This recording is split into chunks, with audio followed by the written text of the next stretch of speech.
नमस्कार, आप देख रहे हैं सच पत्रिका न्यूज और मैं हूं बालकृष्ण शुक्ला। कोटपुतली बहरोड जिले की तमाम बड़ी खबरों के इस खास बुलेटिन में आपका स्वागत है। आज हमारे क्षेत्र से 5 ऐसी बड़ी खबरें सामने आ रही हैं जिन्होंने प्रशासन से लेकर आम जनता तक को हिलाकर रख दिया है। कहीं जनता अपने हक के लिए भयंकर गर्मी में रात दिन धरने पर बैठी है, तो कहीं भ्रष्टाचार और लापरवाही की तस्वीरें सामने आई है। आइए रुख करते हैं आज की पहली बड़ी खबर की ओर। कोटपुतली से पहली बड़ी खबर, जहां अल्ट्राटेक सीमेंट प्लांट के खिलाफ एनजीटी के फैसले की पालना करवाने की मांग को लेकर जोधपुरा संघर्ष समिति का महापड़ाव आज चौथे दिन भी जिला कलेक्टर कार्यालय के बाहर पूरी दृढ़ता के साथ जारी है। आपको बता दें कि इस प्लांट के विरोध में चल रहा अनिश्चितकालीन धरना आज 1298वें दिन में प्रवेश कर चुका है। आसमान से बरसती भयंकर और भीषण गर्मी के बावजूद आंदोलनकारियों के हौसले रत्ती भर भी डगमगाए नहीं हैं। प्रशासन के ढुलमुल रवैये को देखते हुए समिति के 5 पुरुष सदस्य लीलाराम यादव, सुबे सिंह मीणा, रामोतार यादव, रोहितास अध्यापक और रामू यादव क्रमिक अनशन पर बैठ गए हैं। धरना स्थल पर रात को भी मच्छर और उमस के बीच महिलाएं और पुरुष डटे हुए हैं। सामाजिक कार्यकर्ता कैलाश मीणा ने भी मौके पर पहुंचकर प्रशासन पर तीखा प्रहार किया और कहा कि एनजीटी कोर्ट के आदेशों की पालना न होना आम नागरिकों के अधिकारों का हनन है। क्षेत्र में ब्लास्टिंग और उड़ती धूल से लोगों का जीना मुहाल हो चुका है और ग्रामीण अब आर पार की लड़ाई के मूड में हैं। हमारी दूसरी खबर जयपुर दिल्ली नेशनल हाईवे से है, जहां कमरपुरा गांव के पास एक बेहद दर्दनाक और भीषण सड़क हादसा हो गया। यहां एक तेज रफ्तार अर्टिगा कार आगे चल रहे एक ट्रक में पीछे से अनियंत्रित होकर जा घुसी। टक्कर इतनी भयानक थी कि कार का अगला हिस्सा पूरी तरह चकनाचूर हो गया। इस हादसे में कार सवार 2 मासूम बच्चों और 3 महिलाओं सहित कुल 8 लोग गंभीर रूप से घायल हो गए। ये सभी लोग खाटू श्याम जी के दर्शन कर वापस अपने घर लौट रहे थे। हादसे के तुरंत बाद आरोपी ट्रक चालक वाहन लेकर मौके से फरार हो गया। स्थानीय ग्रामीणों ने यहां मानवता की बड़ी मिसाल पेश की। उन्होंने पुलिस का इंतजार किए बिना सभी घायलों को एक निजी पिकअप में लाद कर तुरंत राजकीय बीडीएम जिला अस्पताल पहुंचाया। इस दौरान ग्रामीणों का गुस्सा प्रशासन और पुलिस पर फूटा, क्योंकि सूचना के बाद भी एम्बुलेंस और पुलिस समय पर नहीं पहुंची थी। फिलहाल पुलिस सीसीटीवी फुटेज खंगालकर फरार ट्रक की तलाश कर रही है। अब बात करते हैं नीमराना क्षेत्र की, जहां विकास के नाम पर सरकारी पैसे के दुरुपयोग का एक बड़ा मामला सामने आया है। नीमराना के मांजरी कला बस स्टैंड पर करीब 4 करोड़ रुपए की भारी भरकम लागत से बन रहे सामुदायिक स्वास्थ्य केंद्र यानी सीएचसी भवन के निर्माण में घटिया सामग्री के इस्तेमाल का सनसनीखेज आरोप लगा है। ग्रामीणों की शिकायत पर ग्राम पंचायत मांजरी कला की प्रशासक बीना हरदीप यादव ने अचानक मौके पर पहुंचकर निर्माण कार्य का औचक निरीक्षण किया।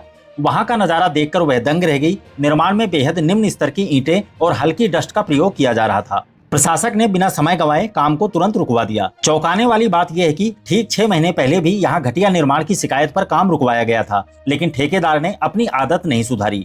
ब्लॉक मुख्य चिकित्सा अधिकारी डॉक्टर सुरेश यादव और चिकित्सा प्रभारी डॉक्टर संदीप सैनी ने भी मामले को गंभीरता से लेते हुए सख्त कार्रवाई की चेतावनी दी है।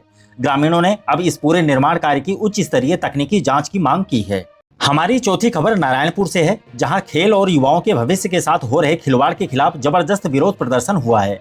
नारायणपुर के जोधपुरा खेल स्टेडियम की बदहाल स्थिति को लेकर रविवार को स्थानीय युवाओं ने नगरपालिका प्रशासन और सरकार के खिलाफ मोर्चा खोल दिया। आपको बता दें कि इस स्टेडियम में प्रतिदिन सुबह शाम सैकड़ों युवा देश की सेवा के लिए सेना भर्ती और अन्य प्रतियोगी परीक्षाओं के फिजिकल की तैयारी के लिए आते हैं। लेकिन आज इस स्टेडियम का रनिंग ट्रैक पूरी तरह टूट चुका है। शौचालयों की हालत नरक जैसी है और पीने के पानी तक की कोई व्यवस्था नहीं है।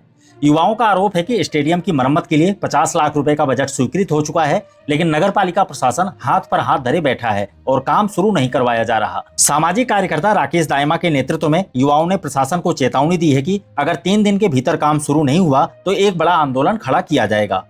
आज इस ग्राउंड में कम से कम 5 साल हो गए, कोई भी मेंटेनेंस नहीं हुआ। नहीं हुआ। यहाँ कम से कम 10 साल से कोच की व्यवस्था है, आज तक वो कोच आया यहाँ पे? नहीं आया ना? क्यों नहीं आया? कितनी बार नोटिस दे दिए वहाँ पे चल के एसडीएम ऑफिस को, बड़ी स्कूल को, पीटीआई सर को बोल दिया, कोई ज्ञापन नहीं, कोई कुछ नहीं सुनवाई। क्यों? अपनी कमी है। आज तक एक्शन लिया गवर्नमेंट ने? कुछ नहीं लिया। यहाँ पर लाइट की व्यवस्था है? शौचालय की व्यवस्था है? यहाँ पर साफ सफाई की व्यवस्था है? आप देखो ये ट्रैक, बेचारे लड़के हैं, मैं खुद दौड़ करता हूँ, सबके सिम पैन हो रहा है, इंजरी आ गई कई बच्चों के, कई का भविष्य उजड़ गया, कई का जीवन खराब हो गया इस ट्रैक की वजह से। नौजवानों ने ज्ञापन दे लिया। नारायणपुर का प्रशासन एक तरफ ये कहता है कि नगरपालिका में नहीं है, स्कूल वाले कहते हैं कि नगरपालिका के पास जाओ, नगरपालिका कहते हैं स्कूल वाले के पास जाओ। जाएं तो कहाँ जाएं? ये सब नौजवान, जैसे भाई कह रहा है, ये सब मतदाता हैं इस भारत देश के। हम लोगों ने मतदान किया है, हम लोगों ने उस दिन ये मतदान किया था इसलिए कि हमारी लड़ाई लड़ने के लिए कोई आएगा। पर आज दुर्भाग्य की बात है, जिन लोगों को हमने शासन बैठाया वो हमारे सुनने के लिए तैयार नहीं है। मैं नारायणपुर के प्रशासन से और जिम्मेदार लोगों से आगाह करना चाहता हूँ, सोमवार मंगलवार का टाइम है, नहीं नौजवान, ये समझते नहीं नौजवान है, किसानों के बेटे हैं, ये वो नौजवान है जो देश की रक्षा करने के लिए अपनी बंदूक कंधे पे रख सकते हैं, तो आपकी बंदूक आपकी तरफ चला सकते हैं। यदि नारायणपुर का प्रशासन जागा नहीं ना, तो हम लोग लड़ाई लड़ेंगे, उसका अंजाम नारायणपुर के प्रशासन को भुगतना पड़ेगा, क्योंकि हम कमजोर नहीं है। हम बुलेटिन के अंत में बात बहरोड क्षेत्र की, जहां बिजली निगम की लापरवाही एक बार फिर सामने आई है। बहरोड के शेरपुर गांव में देर रात एक ट्रांसफार्मर तेज धमाके के साथ फट गया, जिससे पूरे इलाके में हाई टेंशन लाइन का करंट फैल गया। इस दर्दनाक हादसे में करंट की चपेट में आने से एक गरीब पशुपालक हुकम सिंह की 2 भैंस और एक गाय की मौके पर ही मौत हो गई। इस घटना से पीड़ित परिवार को करीब 3 लाख रुपए का भारी आर्थिक नुकसान हुआ है। हुकम सिंह ने बताया कि उनके मकान के ठीक ऊपर से 11,000 केवी की जर्जर बिजली लाइन गुजर रही है और परिसर में ही 10 केवी का ट्रांसफार्मर लगा है। देर रात हुई हल्की बूंदाबांदी के दौरान यह हादसा हुआ। सूचना पर बहरोड थाना पुलिस ने मौके पर पहुंचकर स्थिति का जायजा लिया। ग्रामीणों में बिजली निगम के खिलाफ भारी आक्रोश है और उन्होंने पीड़ित पशुपालक के लिए तुरंत उचित मुआवजे और आबादी क्षेत्र से इस डेंजर जोन को हटाने की मांग की है। तो ये थी आज की कोटपुतली बहरोड क्षेत्र की 5 बड़ी और प्रमुख खबरें। प्रशासन की लापरवाही से लेकर जनता के संघर्ष की इन खबरों पर आपकी क्या राय है, हमें कमेंट बॉक्स में जरूर बताएं।